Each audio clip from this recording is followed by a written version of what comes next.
முகத்துல சுருக்கம் இருக்கா? கண்ணுக்கு கீழே கருவளையம் அதிகமா இருக்கு. என்ன பண்ணாலும் முகம் ரொம்ப டல்லா இருக்குன்னு ஃபீல் பண்றீங்களா? மறக்காம இந்த வீடியோவை சேவ் பண்ணி வச்சுக்கோங்க. யூஸ்ஃபுல்லா இருக்கும்னு நினைச்சீங்கன்னா உங்க ஃப்ரெண்ட்ஸ் அண்ட் ஃபேமிலிக்கு ஷேர் பண்ணிட்டு சேனலை ஃபாலோ பண்ணிக்கோங்க. ஆரஞ்சை வச்சு ஈஸியான வைட்டமின் சி சீரம் எப்படி செய்யறதுன்னு சொல்லிடுதாங்க பார்க்க போறோம். இதை நீங்க ஒரு தடவை செஞ்சு வச்சுக்கிட்டீங்கன்னா போதும். 10லேருந்து 15 நாள் தாராளமாக ஃப்ரிட்ஜில் வச்சு ஸ்டோர் பண்ணிக்கலாம்.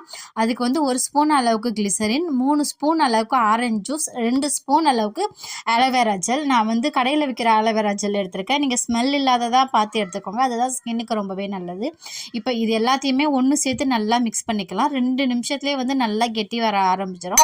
இது உங்கள் கண்ணுக்கு கீழே இருக்கிற கருவளையும் முகத்தில் இருக்கிற சுருக்கங்கள் எல்லாம் 2-3 நாள்லேயே உங்களுக்கு ரிமூவ் பண்ணி கொடுத்து உங்கள் முகத்தை நல்லா பளபளப்பாக ரொம்ப அழகாயிடும்.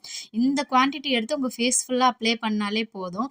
செயற்கையான பொருளை செய்கிறத விட இயற்கையாகவே வீட்டில் செஞ்சு யூஸ் பண்ணுங்கள். அடுத்து கொரியன் ஸ்கின் கேர் போடுறோம். மறக்காம சேனலை ஃபாலோ பண்ணிக்கோங்க.